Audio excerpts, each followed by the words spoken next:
Huge crowds descended on the beautiful Cheshire countryside to the sun-drenched 2.26-mile Oulton Park circuit and were treated to another weekend of all-action unpredictability in the Dunlop MSA British Touring Car Championship. Colin Turkington had scored Silverline Subaru BMR Racing's first pole position after the Ulsterman set a stunning pace during an exciting session at Oulton Park. Eurotech Racing's new man Dan Lloyd impressed once more, slotting his Honda Civic Type R into a storming second on the grid.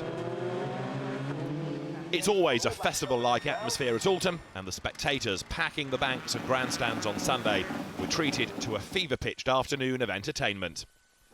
Off the line in race one, Sam Tordoff leapt into second, immediately passing Lloyd's Honda as the cars made their way down to Old Hall. Turkington had also made a strong getaway from his pole position berth and was able to resist the attentions of Tordoff's team JCT 600 with Gardex BMW in the early running, keeping a half a second cushion in hand. The double BTCC champion looked able to stretch his legs when pushed by the Yorkshireman behind, and duly he built a lead of a couple of seconds come mid-race.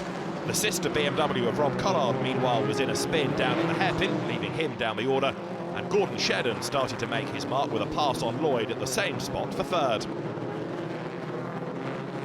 In the first of their squabbles of the day, MG Racing RCIB insurance man Josh Cook got the better of experienced Halfords USA Racing racer Matt Neal out of Deer Leap, making the move stick by turn one. Battles were igniting too throughout the midfield as a gaggle gathered behind the handy motorsport Toyota of Rob Austin. The pace in the Subaru of Jason Plato became evident towards the halfway stage of the race as he set the fastest lap and passed Lloyd. Another move made to stick down at the hairpin. Rookie Lloyd eventually finished sixth after Tom Ingram's Toyota pulled up alongside the Eurotech Racing machine on the run to the finish line and went on to clinch fifth by just 0.139 of a second. Once Plato was past Lloyd, the cork was out of the bottle, and a classic BTCC to-and-fro battle ensued between his Lavorg and the orange Honda Civic Type R of old adversary Gordon Shedden. With weight in the Honda, Shedden had to produce a masterclass in defensive driving. After several failed attempts, Plato finally made his way through after a valiant effort from the Scot with a better run up Deer Leap. Rear-wheel drive and no success ballast on board, undoubtedly helping Jason Plato's cause. Ash Sutton tumbled down the pack from sixth place on the same lap as part of an Ingram scrap and the other MG of Josh Cook. The latter took seventh behind Ingram and Lloyd, whilst Aaron Smith and Matt Neal followed in eighth and ninth respectively. Andrew Jordan's Pertec Racing Ford Focus completed the top 10. Out front, Turkington had things covered with Tordoff at arm's length, and the race was won in faultless style. An historic first victory in the BTCC for Subaru, made even sweeter by Plato's presence on the podium. Tordoff then made it 9 winners in 11 rounds as the team JCT 600 with Gardex man produced a stunning, measured drive in the day's second contest. The BMW blasted off the line once again, past pole sitter Colin Turkington, and from there he never looked back. The race had begun in fairly dramatic fashion, with a series of incidents leading to a brief early safety car period. Aaron Smith's Volkswagen ran wide at Cascades on the opening lap, shortly before Rob Austin's Toyota made contact with Jake Hill at the Ireland hairpin. The knock-on effect speared Hill into Matt Jackson's Ford Focus, although the latter would go on to have a competitive race. Rob Collard was surging his way up the order once more following the race one spin, this time from 23rd on the grid. The West Surrey racing driver picked off car after car and was soon into the top 10.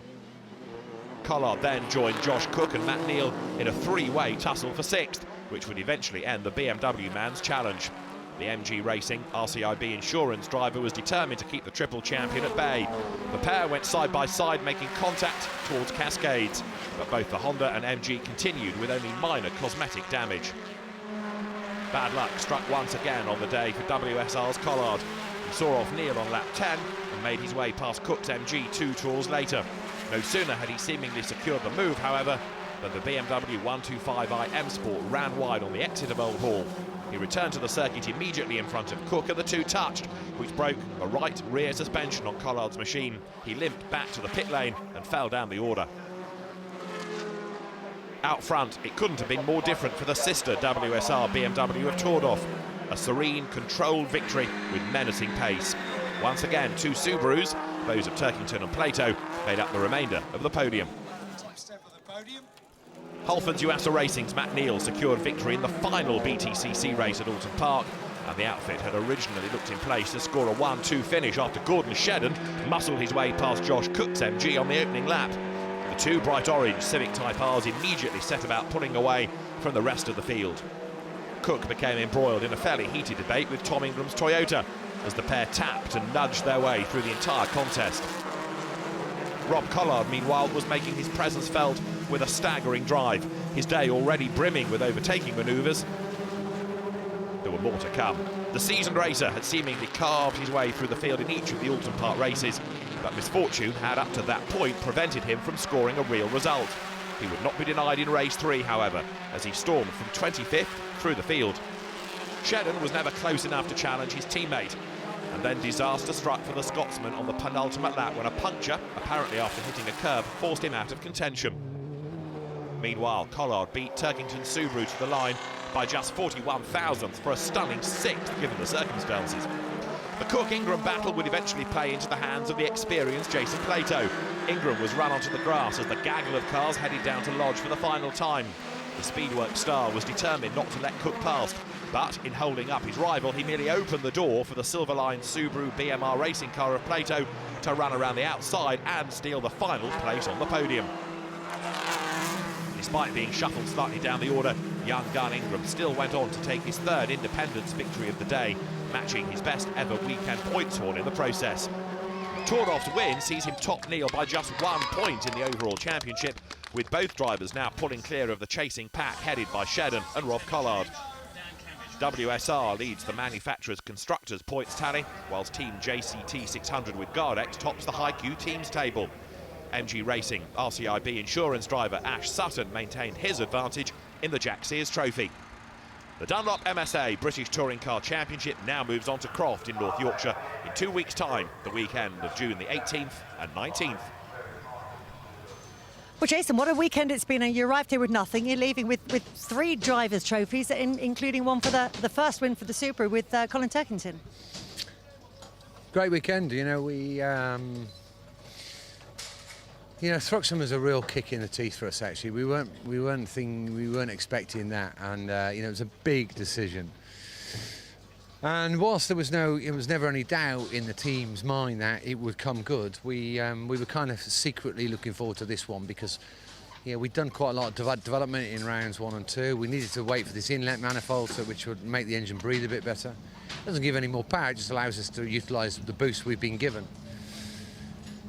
We were feeling a bit spicy for this one. I mean, a fantastic result for the team. Warren, Vicky, Silverline, Adrian, Flux Insurance, and not least Subaru. They put a lot of faith in mine and Carlos's harebrained idea. And when we pitched it, they were like, really? So yeah, big thank you to everybody. They've worked so hard, and this is a great day, monumental day for everybody. And we're back. We're back in town. We're racing. We're having fun. I haven't won a race yet, but I'm pretty close to. But yeah, 3 podiums in a day. I'm pleased with that. Good day's work. And next up, heading to Croft, a circuit that obviously has a very special place in your heart. Well, it's like a northern track, isn't it? Where I was brought up in Newcastle, and I'll see lots of old pals will pitch up. It's the one event where I don't mind getting the phone calls, because you know what it's like. We get phone calls at the Grand Prix. Have you got any passes? No.